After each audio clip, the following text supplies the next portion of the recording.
Hey developers, today I'm going to show you guys how to use the script setup tag inside Vue.js and why you may want to use it on your next Vue app. Hey, and if you're new to this channel, my name is Eric. I am a full stack software developer and I teach a lot of stuff on Vue.js, React, Angular. If you guys are interested in things like that, make sure you click that subscribe button and I can teach you more. All right, so before we deep dive into this script setup function inside Vue, I thought I'd show you just a quick example of how Vue works with the options API and take a little bit about the composition API and then take a look at this new script setup.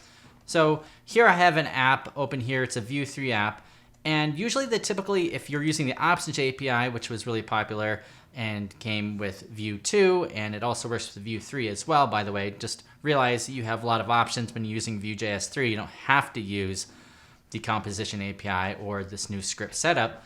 Is you would have this object here, and usually you have export default. In this case, I'm using TypeScript, but either that's why it says define component here, but otherwise it just say export default, and it's basically an object of options that you can use. So with the options API, you might have something here called props. You also might have something here called methods. So one of the most popular ones that everyone uses is to do the kind of the reactive data binding inside Vue. You'd use this data option, and then inside this data option, you would return something. So you would return always an object of something. So I don't know, I'll put hi, let's do one called name, and we'll put Eric.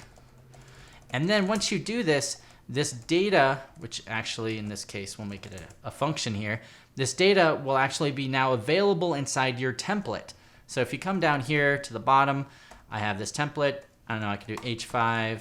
Let's do an H5, and I'll just put in Eric. Well, this case will be name. And if I save it and come back over here, you can see here is my app. It's already loaded, by the way. I started the server, and you see Eric. If I change this, I don't know, to Eric123, you see it's changed to Eric123. Sometimes people, when they're using the options API, they actually like to create an object here. So a little trick here, if you didn't already know it, you can actually return a literal here, do an arrow function, and then you don't need this return here. So I can go back here, delete this, delete this, delete this. And this does the same thing. This is just another fancier way of using ES6 to return an object. In this case, it's the same thing. And we have Eric123. So that's basically the options API. There's a whole bunch of things here, like I said, methods and computed properties that you just put it within inside this export default object. Now with the setup function came with Vue 3, we have this other option here, and it's called the setup here.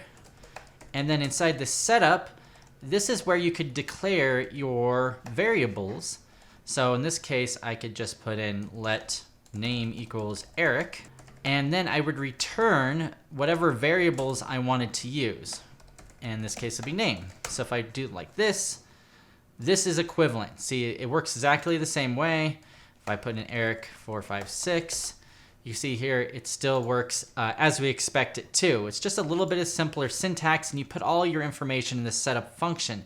Now, the nice thing about this is you can kind of put all your different computed properties, all the different things into one area. You can even put these into different files and then import them in and create something called composables.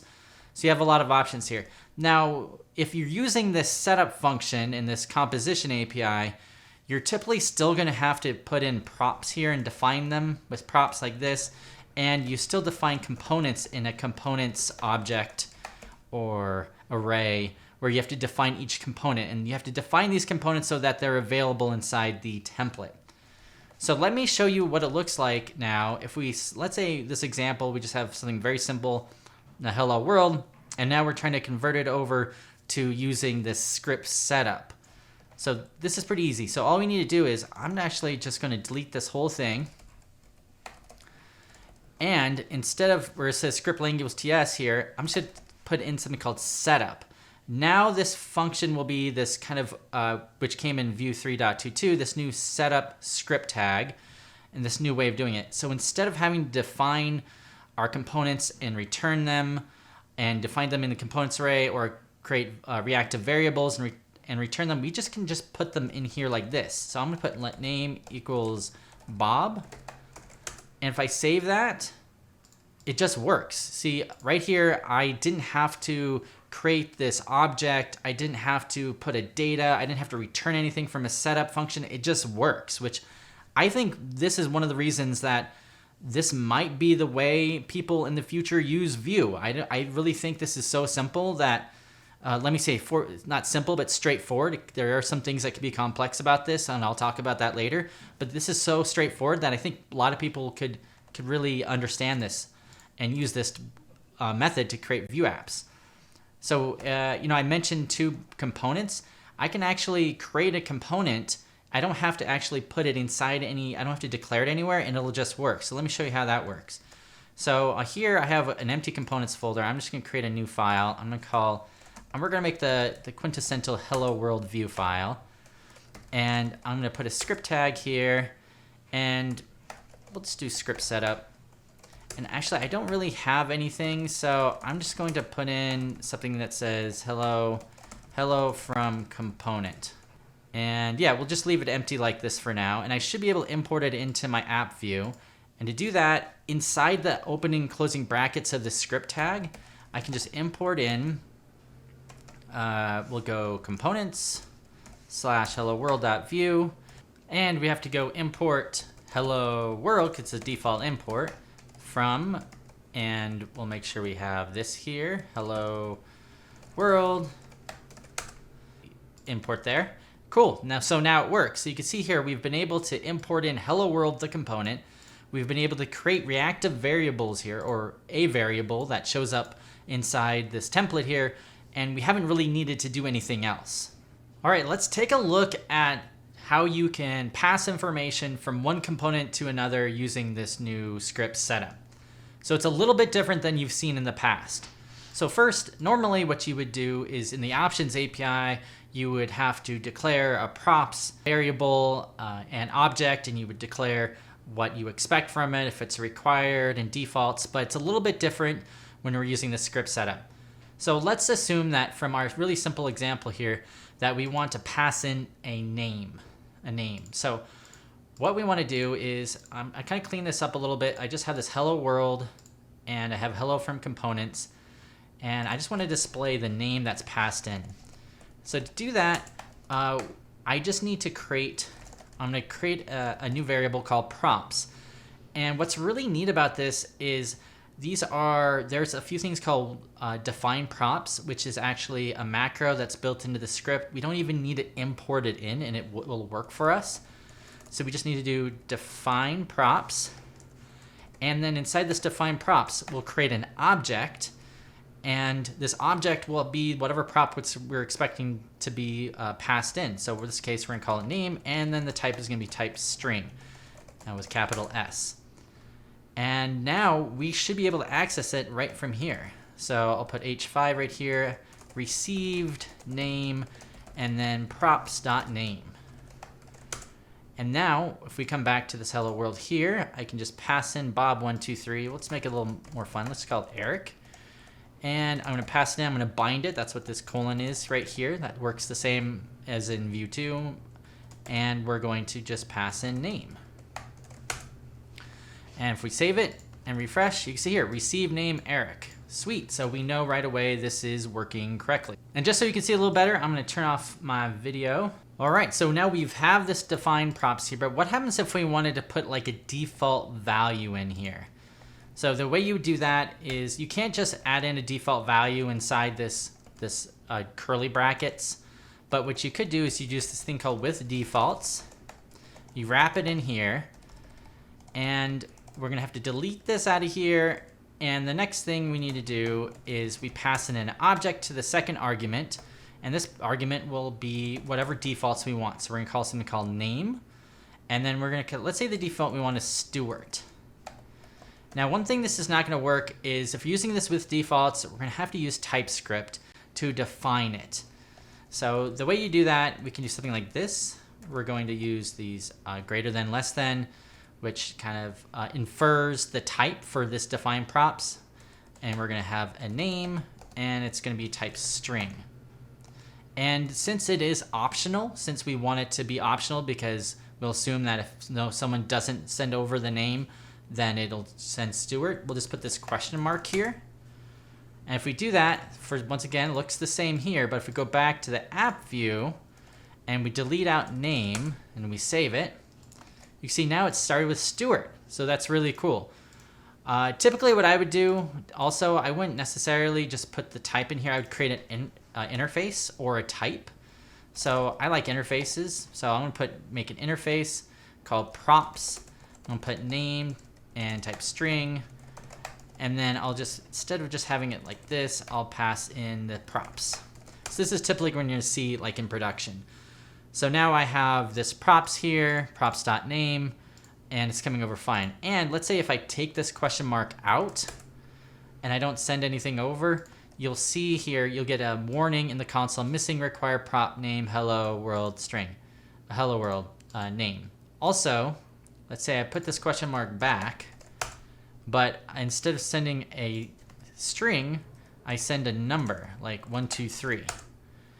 Now it will display here, well actually, let me save it again and I'll pass it in. Let's do name equals name. You'll get a syntactical error inside VS Code. I'm actually using a plugin called Volar, which helps catch these things. I would highly recommend you guys to install it. I kind of like it better than Vtor right now. It tells you right away that number's not assignable to string. And you can see it shows up here, but if you look down here in the bottom right-hand corner, you'll get invalid prop type name. So it gives you some warnings in the console as well. But I think with TypeScript, this is probably the best way of doing this. Another really popular option is to pass functions into your components. Now in React, this is done a little bit differently, but the way Vue works is you usually pass values down and you emit them back up. So you kind of have this pattern where you emit and you send data from the child component back up to the parent component. So let's show an example of that. So I can create a function here. I'm gonna call it the pressed function. And all it's gonna do is show an alert that says, hello from pressed function. So something really simple like that. Now I can pass that down, and the way you usually do that inside Vue is you can pass it down and bind it, but usually you wanna use this @ sign, and this means it's like an event that you're passing down an event, which is this pressed event, and you can call it whatever you want, and then you pass in the name of the function. Now right now it's giving me an error because it says that it's not assignable to undefined because I haven't defined it. So now going back to our script tag right here, and actually I'll put it at the top, I can actually use something called define. It's called define emits. And define emits accepts an array of strings. And these array of strings are all the different events that are being passed down to this component. And since we know we just had one called pressed that was passed down, we'll just have it like this. So now we have access, emits has access to pressed to push this event back up to the parent component. And we can kind of test this out. So to test out, I'm gonna create a button that says press me. And I'm gonna have a click handler here, and I'm gonna call it get alert, which I'm gonna actually do at click equals get alert. That'd make more sense. And now I have to define get alert. Now, by the way, I don't really care which way to do it. Some people like creating functions like this. Some people create named functions. It just depends on your preference. Just for right now, I'll just create a function called get alert. And all it's gonna do is it's gonna use this new emits that we created, and we're gonna pass in, we have to tell it what to do, and we're gonna do the pressed action. So if this works, this click handler should get this hello from pressed function. Let's see if it works. Refresh it. Here's the press me. Cool, so hello from pressed function. So it worked as we expected. And it's gonna work, these events work just as they've done in previous versions of Vue. So let's say you wanted to actually pass something from the child component back to the parent component. Let's call it event type string. Well, we'll call it info. And so I could do something like this. I can do plus info, and I'll put a space there. And now it should accept it. So in the second argument into emits, I can put in whatever, test.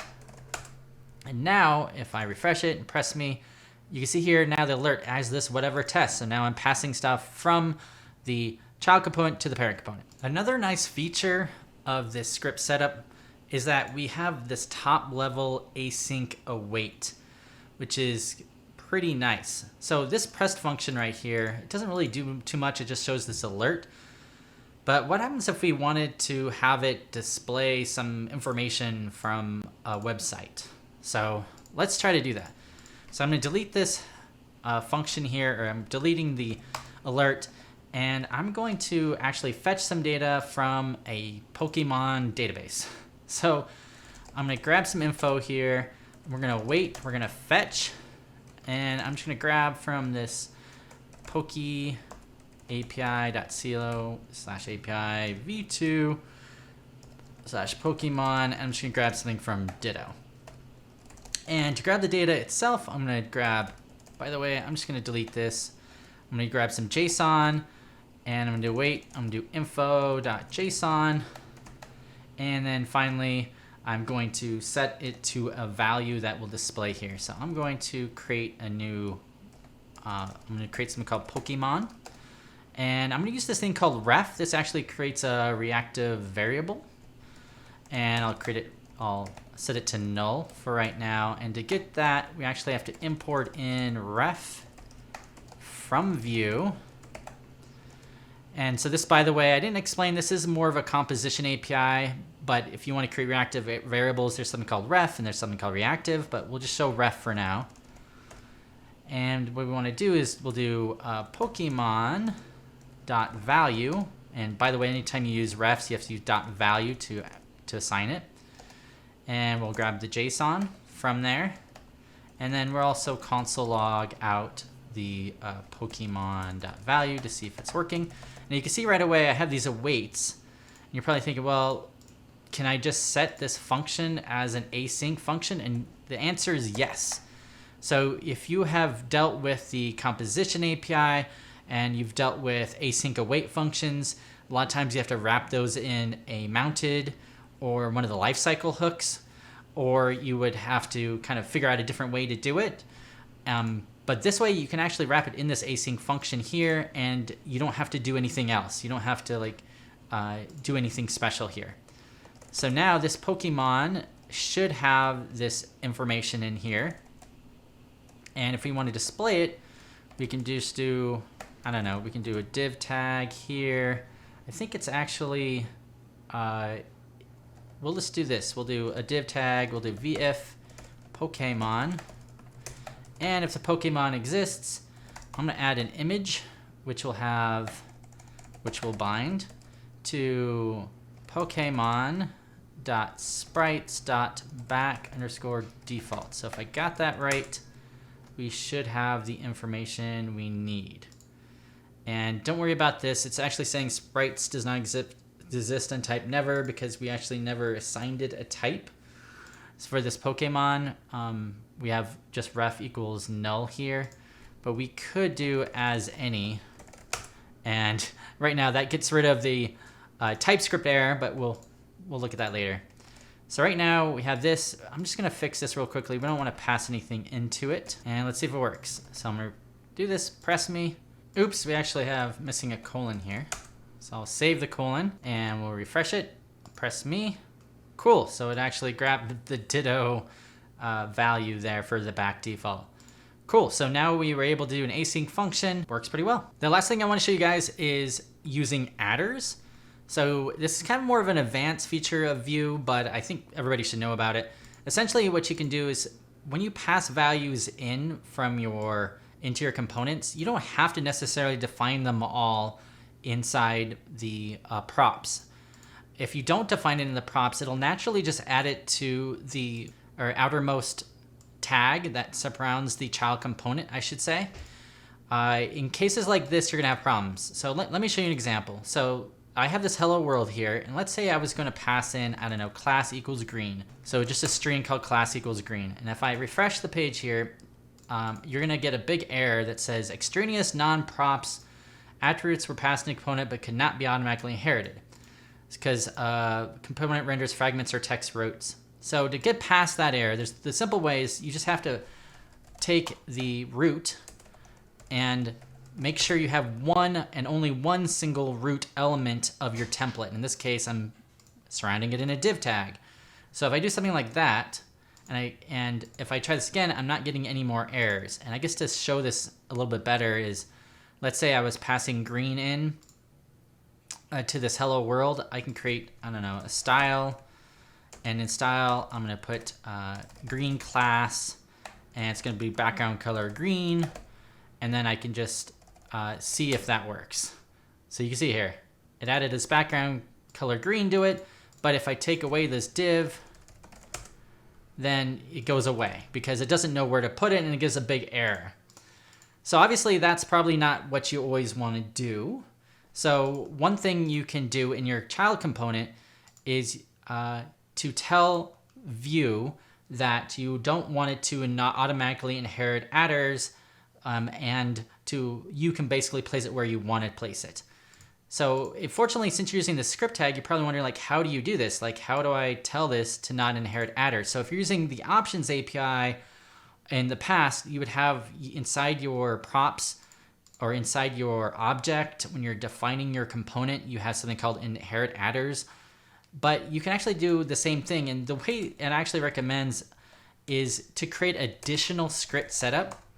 So don't ever feel like you have to have only one script setup inside your Vue single file component. You can have multiples, especially if you're using this script language, because there is some third-party libraries that you can't use with this script tag, with the setup. So you're gonna have to create another script tag. So you can do script tag lang equal ts. This time, don't do the setup because it isn't. And I can just do the export default.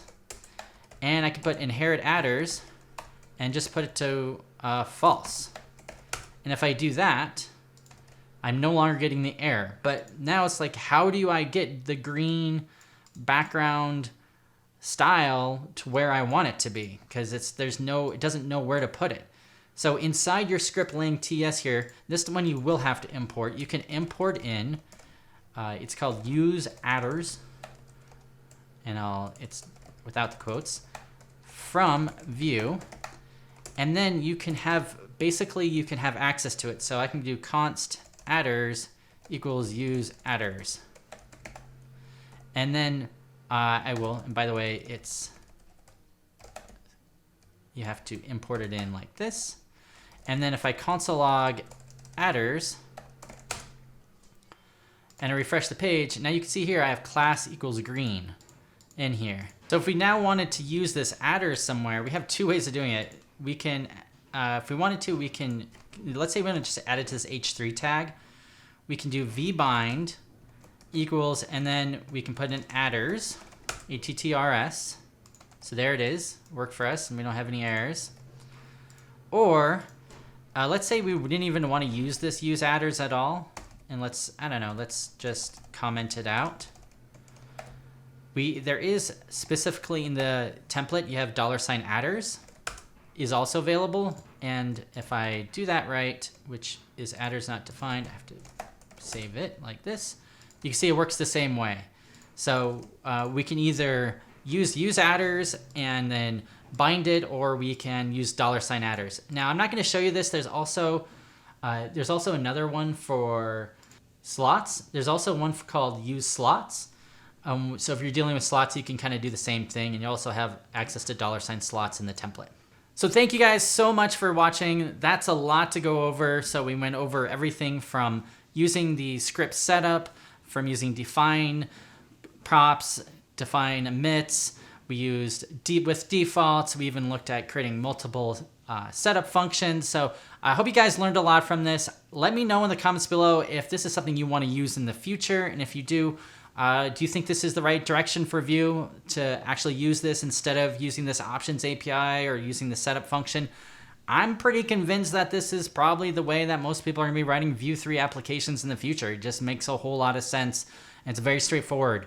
So I'd love to hear what your guys' opinions. Leave a comment below. And also, I have some courses on Vue.js. I'm gonna leave a link in the description below if you're interested. And I also do some mentoring.